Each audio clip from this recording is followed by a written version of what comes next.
옛날 아주 먼 옛날 한국의 전라북도에 있는 고창이라는 작은 마을엔 강인한 의지와 따뜻한 마음을 가진 사람들로 가득 차 있었습니다. 이 마을에는 특별한 민속신앙이 전해 내려오는데요. 그 중심에는 마을의 수호신이라 불리는 고창산신이 있었습니다. 고창산신은 고창을 둘러싼 산과 자연의 수호자였으며 마을 사람들은 그를 매우 존경하고 경외했습니다.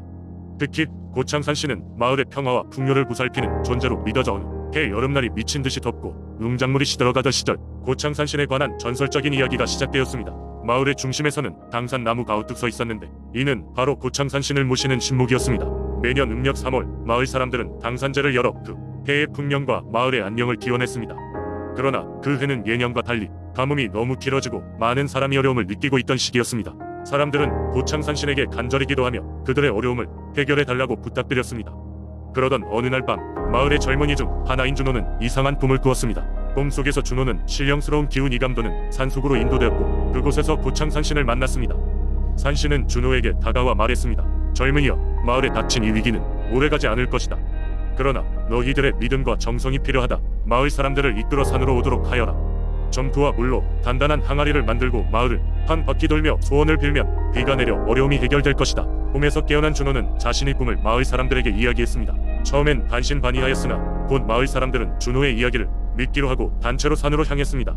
마을 사람들은 고창산신의 말씀대로 항아리를 만들고 그것을 들고 마을을 돌기 시작했습니다. 사람들은 마음을 모아 간절히 비가 오기를 기원하며 정성을 다했습니다. 그들이 마지막으로 항아리를 놓고 기도를 마치자 믿기 힘들 정도로 하늘이 붉게 물들기 시작하며 커다란 구름이 몰려왔습니다. 그리고 얼마 지나지 않아 하늘에서는 시원한 비가 내리기 시작했습니다. 마을 사람들은 기뻐하며 비를 맞으며 춤을 추었고 마침내 가뭄의 걱정은 씻은 듯이 사라졌습니다. 그 후로도 고창산신에 대한 믿음은 끊이지 않았고 매년 당산제는 더욱 성대하게 열리기 시작했습니다. 준호의 꿈에서 시작된 이 이야기는 조상 대대로 전해 내려오며 고창 사람들에게 공동체를 위한 희생과 믿음의 중요성을 일깨워주는 소중한 전설로 남게 되었습니다. 이 모든 것이 고창산신의 축복이라 믿으며 마을 사람들은 지금도 여전히 그 신을 존경의 대상으로 삼고 있습니다. 두 번째 이야기, 옛날 옛적 장성 지역에는 용과 관련된 깊은 전설이 전해지곤 했습니다.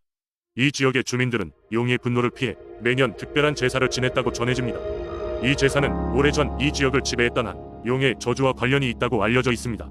많은 세월 전 장성 지역의 깊은 산속에는 한 용이 살고 있었습니다. 이 용은 산 아래 마을에 종종 내려와 곡식과 가축을 빼앗곤 했습니다. 용은 신비한 힘을 가졌지만 주민들에게는 두려움의 대상이었습니다.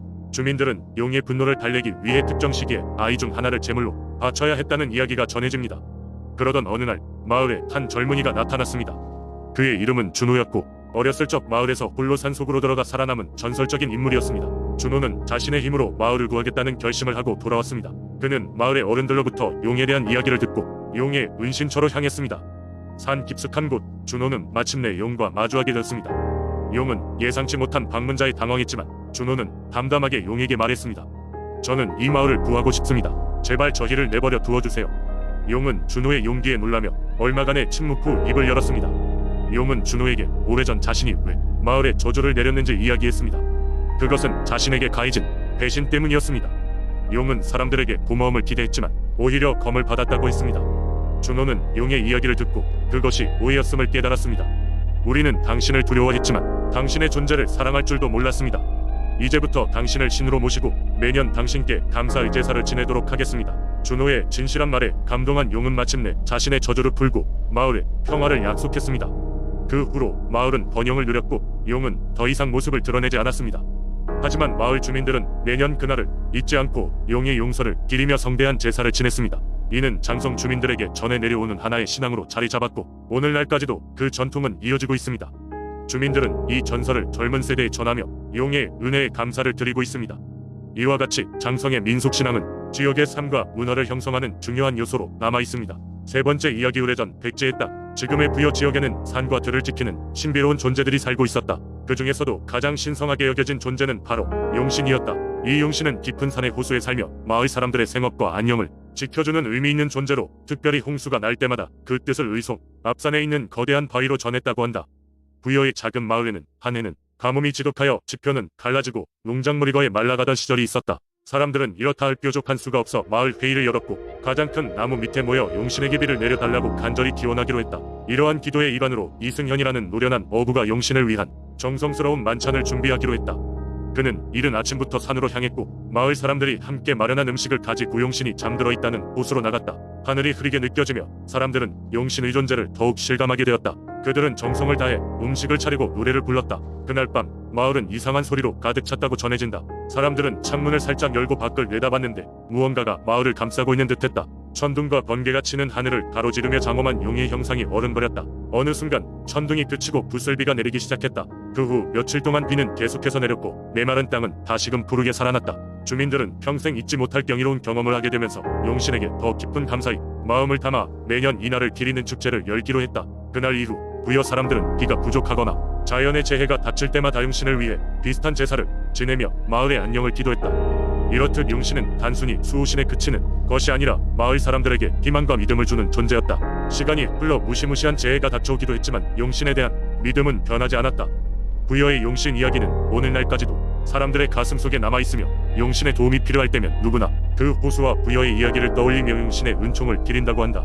네 번째 이야기. 옛날 옛적 영천의 고개석이 마을에는 매년 봄이면 특히 신비로운 기운이 감돌았습니다. 주민들은 이 시기가 되면 작년에 힘들었던 일들을 잊고 새로운 해의 농사를 준비하며 마을의 수호신인 뚝단 할머니에게 기도를 올리곤 했습니다. 뚝단 할머니는 오랜 세월 동안 고개석이 마을을 지켜온 민속신앙의 존재였습니다.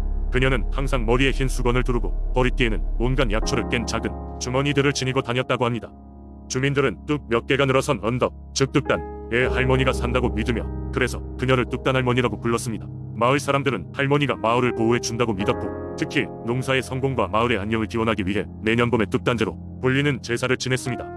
이 제사는 언제나 할머니가 지켜주는 거대한 느티나무 아래에서 열렸으며 마을 사람들은 각각의 가족이 준비해온 음식을 나누어 먹는 축제와도 같았습니다. 전설에 따르면 뚝단 할머니는 고개석이 마을이 큰 가뭄에 시달리던 때에 처음 마을에 나타났다고 합니다. 한낮에 햇볕조차 가리지 못했던 메마른 시절 마을의 강은 바닥을 드러내고 들판은 갈색으로 변했습니다.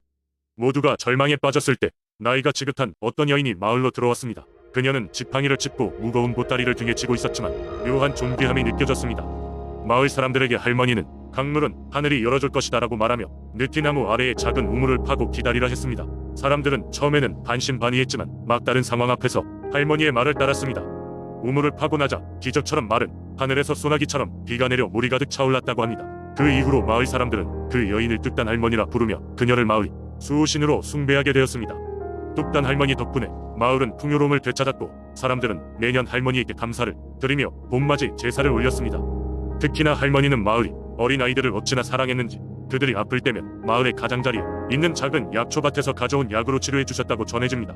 그녀가 직접 손수 만든 약은 기적처럼 보험이 있었다고 합니다. 시간이 흘러도 고개석이 마을 사람들은 봄이 오면 변함없이 느티나무 아래 모여 뚝단 할머니에게 새로운 해의 풍요와 안녕을 기원합니다. 이를 통해 그들은 자신들의 연대를 확인하고 조상들의 지혜와 믿음을 잊지 않으려 노력하고 있습니다. 오늘날에도 뚝단 할머니의 이야기와 제사의 전통은 지역 문화의 중요한 일부로 자리잡아 외부에서 많은 사람들이 이 신비로운 전통을 보기 위해 고개석이 마을을 찾곤 합니다. 마을의 수호신인 그녀는 여전히 사람들 마음속에서 살아 숨쉬고 있으며 모든 이들에게 한결같이 다정한 미소를 전하고 있다고 믿어집니다. 다섯 번째 이야기. 옛날 목포에는 태안 지역 주민들이 두려워하는 전설이 전해져 내려오고 있었습니다. 그 전설은 바로 목포 바다 깊숙한 곳에 살고 있는 수호신 용왕에 관한 이야기입니다. 목포 주민들은 용왕이 바다를 지키고 있으며 그가 화가 나면 거센 폭풍과 파도가 몰려와 마을과 항구를 쑥대밭으로 만든다고 믿었습니다. 그래서 마을 사람들은 매년 봄이면 용왕을 달래기 위해 특별한 제사를 지내곤 했습니다. 용왕에게 바쳐지는 제사는 꽤나 정성스러운 준비가 필요했습니다. 매년 마을의 어민들은 가장 신선한 해산물을 잡아 올리고 마을의 장인들은 이것을 정성스럽게 요리하여 제물을 만들었습니다. 여기에 꽃과 과일 그리고 여러가지 귀한 음식을 함께 차려서 바다로 나아갔습니다. 바다에 도착해서는 진귀한 음식들과 함께 칠흑같이 검은 옷을 입은 제사장이 고요한 해안가에서 엄숙한 기도문을 외우며 용왕의 기분을 풀어주기를 기원했습니다. 이 제사 과정은 마을 전체가 참여하는 일종의 축제였으며 사람들은 용왕제를 준비하는 동안 서로의 안녕과 바다가 베풀어주는 풍요로움을 기원하며 하나로 뭉쳤습니다. 마을 어르신들은 매해 아이들에게 용왕님은 바다의 풍요를 가져다 주시며 우리 마을을 지켜주신다 고 가르치며 전통과 숭배심을 이어갔습니다. 이 전설에는 용왕이 어떤 존재인지를 상징적으로 나타내는 한 사건이 전해져 내려옵니다. 한때 매년 벌어지는 폭풍으로 인해 마을은 큰 피해를 보곤 했습니다. 하지만 어느 해 마을 주민 중 한 소녀가 포기하지 않고 꾸준히 제사를 추도하며 기도를 드려 용왕을 감동시켰다고 합니다. 그 후 그들의 바다는 점차 잔잔해졌고 마을에는 다시 평화와 풍요가 찾아왔다는 이야기입니다. 목포의 용왕 전설은 단순한 신화적 이야기 이상의 의미를 지니고 있습니다. 이는 자연의 무서운 힘을 존중하고 그 앞에서 겸손해져야 한다는 교훈을 담고 있으며 공동체가 한마음으로 염원을 담아 함께하는 것이 중요함을 일깨워주는 이야기이기도 합니다. 이러한 이야기는 오늘날에도 어민들과 주민들에게 바다를 사랑하고 존중해야 한다는 믿음을 심어주고 있습니다. 현대에 이르러 과학과 기술이 발전했음에도 불구하고 수많은 사람들은 여전히 용왕의 전설을 기억하며 바다에 대한 존경과 감사를 표하고 있습니다.